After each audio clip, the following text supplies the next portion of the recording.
Assalamualaikum warahmatullahi wabarakatuh. Waalaikumsalam warahmatullahi wabarakatuh. Saya Muhammad Yani dari Batam, Buya. Sekarang berada di majelis Buya di pondok pesantren. Saya mau bertanya, Buya, bagaimana sikap ulama kita tentang penutupan masjid untuk sholat Jumat yang sudah dilaksanakan di Malaysia dan Singapura karena virus corona? Bahkan demi menjaga masyarakat dari virus corona tersebut, diberitakan bahwa di Kuwait kumandang azannya berubah. Lafaz hayya 'alas shalah diganti dengan lafaz shollu fi rihalikum atau fi buyutikum, agar sholat di rumah masing-masing. Apa ini juga memang dibolehkan, Buya? Dan bagaimana kita harus bersikap dengan adanya wabah semacam ini? Banyak himbauan yang juga diserukan oleh pemerintah di Indonesia, di antaranya yaitu agar menghentikan kegiatan mengumpulkan massa, meliburkan sementara kegiatan di sekolah, dan himbauan dari Dinas Kesehatan juga agar menghindari salaman untuk mencegah penyebaran virus corona. Bagaimana kita harus bersikap, Buya? Syukron, Buya. Bismillah. Yang pertama yang kita perlukan adalah kejujuran. Kejujuran dari pihak dua, dari pihak pemerintah. Yang kedua dari pihak medis. Kalau memang dari pihak medis dan pihak pemerintah itu jujur sesuai dengan kapasitas mereka, medis dengan ilmu mereka, lalu memutuskan bahwa umat tidak boleh berkumpul-kumpul dulu untuk sementara, biar di rumah masing-masing untuk menjaga. Jika dia jujur dengan ilmunya, maksudnya tidak ada tekanan apa-apa, jujur dengan ilmunya, dan pemerintah pun dalam irama menjaga umat secara sesungguhnya, maka wajib kita patuhi. Wajib kita patuhi. Sholat Jumat tidak ada di masjid, maka selagi masih ada perkumpulan 40 orang mustautinin, adakan di mana saja. Kalau ternyata nggak bisa, tidak usah melakukan sholat Jumat, sholat duhur. Kalau memang betul, tapi kejujuran dari medis, kemudian dari pemerintah yang ingin menjaga umat demi kebaikan mereka, maka itu sah jika demikian itu. Kemudian tentunya kita bisa melihat kebenaran ini nanti adalah juga di saat perkumpulan ini kan tidak hanya di masjid saja, akan tapi di tempat lain kan ada. Ada night club di tempat-tempat itu, ada diskotik, ada segala macam, ya kan? Kemudian juga di tempat-tempat yang akan keluar masuk orang bermacam-macam, hotel semacamnya, harus dipantau semuanya. Kalau memang tujuannya untuk menjaga umat, ya kita wajib patuh dengan hal-hal semacam ini. Bahkan kalau memang betul sudah jelas diputuskan, nggak apa-apa, kita libur sementara untuk mengadakan pengajian demi kebaikan bersama-sama. Tapi memang karena itu, tapi pahala tetap mengalir. Kalau memang betul seperti itu, ya ada keputusan dari pemerintah yang jujur, nggak ada tekanan apa-apa, dan juga dari pihak medis yang jujur, medis yang benar. Ada kiai dibeli, ada medis yang dibeli.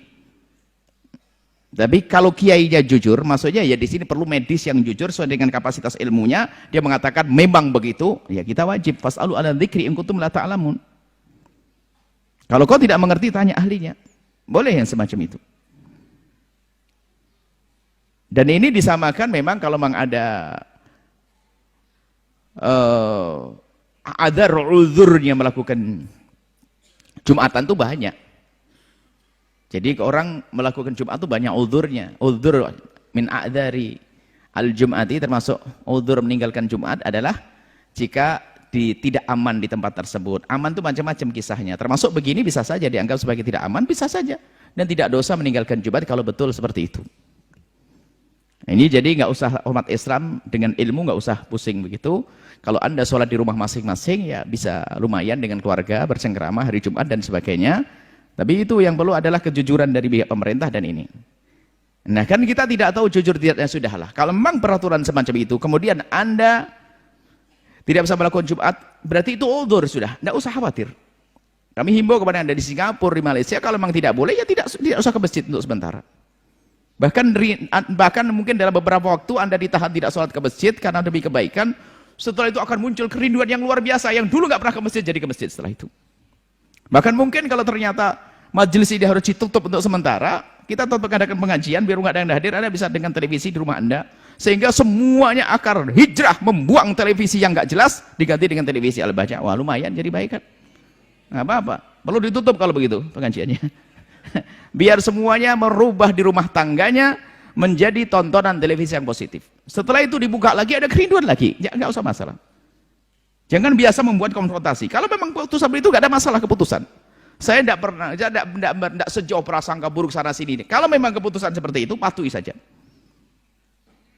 Dan saya pengen juga dari pihak yang berwajib dengan jelas-jelas datang. Kalau ke tempat ini datang.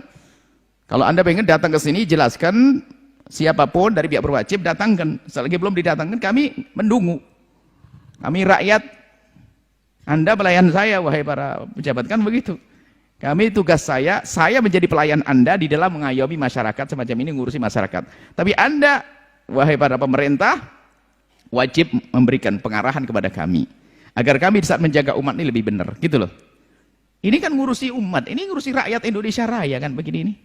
Biar enggak rebutan waris, biar enggak musuhan sama tetangga. Ini kan urusan majelis kayak begini. Biar enggak nyuri, ini kan urusan majelis. Ini kan ikut menertibkan negara juga. Ini coba, ini kan ilmu ini. Dan jangan ditutup yang demikian kalau memang tidak mendesak. Kalau mendesak kami patuh. Tapi tolong kirimkan surat kepada kami, jelaskan dengan sejelas-jelasnya, kami akan ikuti semuanya. Paling tadi ya kita tetap, adapun acara tetap berjalan ini. Karena ini ada hubungannya dengan televisi yang disebar ke seluruh Indonesia. Bahkan kalau sudah internet dunia. Baik seperti itu ya. Kemudian apa tadi pertanyaannya banyak banget ya, intinya semacam itu ya. Kita patuh saja dengan pemerintah. Kalau memang nanti ya harus ditunda untuk sementara, kita ikuti saja. Kemudian ada sekolah diliburkan, ya sekolah yang itu keluar masuk kan begitu. Tapi kalau setelah di pondok ya nggak usah, ngapain, tidak ada orang keluar masuk kok. Ya, yang kalau mau dibubarkan ini yang repot nanti. Ya, nanti pasar bubar, nanti semuanya bubar. Nah, enggak. Yang ini sebetulnya yang diantisipasi adalah bertemunya orang-orang yang tidak, yang orang-orang baru ini, mungkin dari luar bawa ke dalam dari terus. Tapi kalau di dalam begini kan aman di pondok. Intinya keputusan-keputusan pemerintah yang ini kaidah. Keputusan pemerintah yang ada hubungannya dengan kemaslahatan umat, maka hendaknya kita patuh dengan catatan tidak bertentangan dengan syariat. Menghentikan Jumat di situ bukan bertentangan dengan syariat, bukan dilarang sholat duhur. Tidak bertentangan dengan syariat, jangan dianggap salah. Karena tidak boleh sholat Jumat di masjid karena berkumpul orang berdesakan takut apa. Tapi boleh nanti dia melakukan sholat duhur di rumah masing-masing.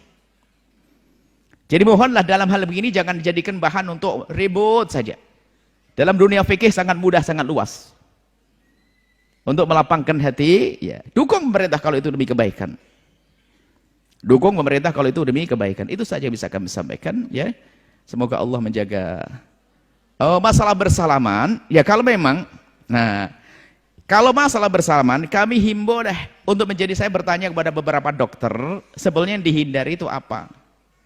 Ya, tangan kotormu pindah ke tangan kotor orang lain dan sebagainya. Jadi kami lebih, insya Allah habis ini akan disiapkan untuk mencuci tangan di beberapa tempat. Insya Allah habis ini. Jadi biasakan Anda bersih diri deh. Ya, kalau tiba-tiba Anda salaman dengan orang lain, Anda sudah pastikan tangan Anda bersih di saat bersamaan dengan orang lain. Jangan kebalik, jangan pastikan tangan orang lain bersih tapi Anda jorok, itu nggak benar. Jadi pastikan Anda selalu bersih. Kalau semuanya selalu menjaga begini, salaman bersih, tangan Anda bersih. Kalau bisa di saku Anda sudah pakai apa, antiseptik atau apa gitu untuk membersihkan jika ini, bukan untuk diri sendiri. Biar Anda jangan bersihan. Saya dengar ini petunjuk dari dokter, pokoknya biasa bersih itu saja, biasakan hidup bersih ya. Jangan habis garuk-garuk lalu makan sop pakai tangan lagi, itu kan kacau nanti, dimakan sama temennya. Ini kan tidak karu-karuan. Tolonglah umat Islam yang bersih ya. Mungkin untuk pembelajaran juga bagi umat Nabi Muhammad harus bersih deh. Biasakan anak Anda untuk biasa cuci tangan. Itu saja. Cuci tangan yang bersih, setelah itu bersalaman biasa saja. Biasa saja. Dan dihindari mungkin ya itu hindari seperti salaman biasa. Kalau ternyata memang petunjuk dari penyakit tidak akan menular. Jadi yang ngasih penyakit adalah Allah. Kalau menular berarti kan semua harus penyakitan semuanya kan. Ada ceritanya ada orang berkata, oh Nabi Muhammad itu salah kok. Bagaimana penyakit tidak menular? Ini ada ceritanya onta itu korengan. Satu onta korengan. Lalu didatangkan onta lagi didudukkan. Akhirnya yang lain pada korengan. Kudisen semuanya ontanya. Akhirnya bilang berarti Nabi Muhammad telah salah mengatakan penyakit tidak menular. Akhirnya dikatakan, yang ini ketularan siapa? Ini onta ini ketularannya ini. Terus yang pertama kena corona ini ketularan dari siapa? jadi Allah yang menurunkan penyakit. Sehingga ada orang satu pesawat pun ada ini kena penyakit, dua kena penyakit, 40-nya juga tidak kena penyakit. Maka serahkan pada Allah, tapi tetap jaga diri, harus menjaga bersih. Biasa bersih itu penting, tidak boleh sembrono ya. Ya, tidak boleh sembrono. Selagi ada petunjuk, itu adalah petunjuk ahli dzikir. Para dokter itu ahli dzikir bagian medis. Maka mohon petunjuk dokter dalam hal ini hendaknya Anda patuhi. Saya tanya, apakah harus tidak bersalaman? Beliau menjawab, tidak Buya, asalkan sama-sama bersih. Nah, kalau sama-sama bersih ya nggak ada masalah, terjaga semuanya. Tadi itu petunjuk dokter juga. Selagi kita masih ragu-ragu ya dihindari dulu untuk sementara. Itu petunjuk ahli dzikir. Petunjuk ahli dzikir para dokter semacam itu. Nggak apa-apa, dipatuhi dulu sementara. Nanti setelah itu tambah rindu untuk bersalaman. Tentunya yang maksud salaman ini laki-laki dengan laki-laki, perempuan dengan perempuan, sesuai dengan syariat Nabi Shallallahu Alaihi Wasallam. Ini saja, wallahu a'lam bissawab. Kemudian afwan Buya, untuk perihal lafaz hayya 'alas shalah yang diganti. Memang ada pada zaman Nabi tentang itu, kisahnya kisah hujan deras. Di saat orang tidak bisa pergi masjid, hendaknya shollu fi rihalikum. Seolah-olah kalian di rumah masing, dan ini bisa saja disama dalam ini menyuruh akhirnya jangan sampai tidak sholat. Jangan sampai tidak sholat. Kalau hayya 'alas shalah kan disuruh kepada ini. Ini kisahnya adalah di dalam satu, kalau makanya kita ada di dalam Islam, di dalam kita itu ada namanya sholat jamak karena hujan. Begitu pentingnya sholat. Selagi yang sudah ada di masjid sholat duhur kok hujan deras, kemudian kalau sudah pulang nanti asarnya balik susah karena zaman dulu tuh becek jalan macam-macam begini, maka boleh di sholat jamak, sholat berjamaah dengan jamak takdim. Sholat karena hujan hanya jamak takdim, nggak ada jamak takhir. Jamak akhir sholat nanti kan. Jamak takdim dia sholat zuhur, selagi ada hujan di waktu sholat yang pertama, nyambung pertama ada hujan, maka dia boleh menjamak. Seperti itu kisahnya. Jadi itu adalah himbauan untuk melakukan sholat, dan ada pada zaman Nabi itu kisahnya, kisah tentang sholat seperti itu, sholat di hujan. Jadi seperti itu. Jadi itu mengingatkan agar orang sholat, bukan hanya sekedar mendengar seruan azan. Adapun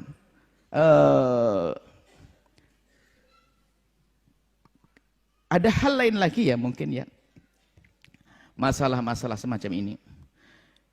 Kami menghendaki bahwasanya dari pihak pemerintah juga itu agar memberikan penyuluhan kesehatan secara merata lah. Kalau bisa dana itu besar ya untuk acara beginilah, bukan untuk festival yang enggak deh. Jadi untuk kesehatan umat ini kami rindu yang semacam ini. Jadi kalau bisa ya diturunkan dana untuk penyuluhan kesehatan yang bisa merata. Ya. Kesehatan yang merata kepada seluruh rakyat ini. Ini indah sekali. Dan mungkin ini adalah cambuk ya, atau peringatan dan sekaligus ada Allah atur agar kita semuanya sadar kesehatan. Umat Islam kok jorok banget. Kalau ditanya siapa yang paling jorok, umat Islam. Paling penyakitan umat Islam, kan nggak enak. Padahal Nabi kita Nabi Muhammad mengajarkan kebersihan seperti itu.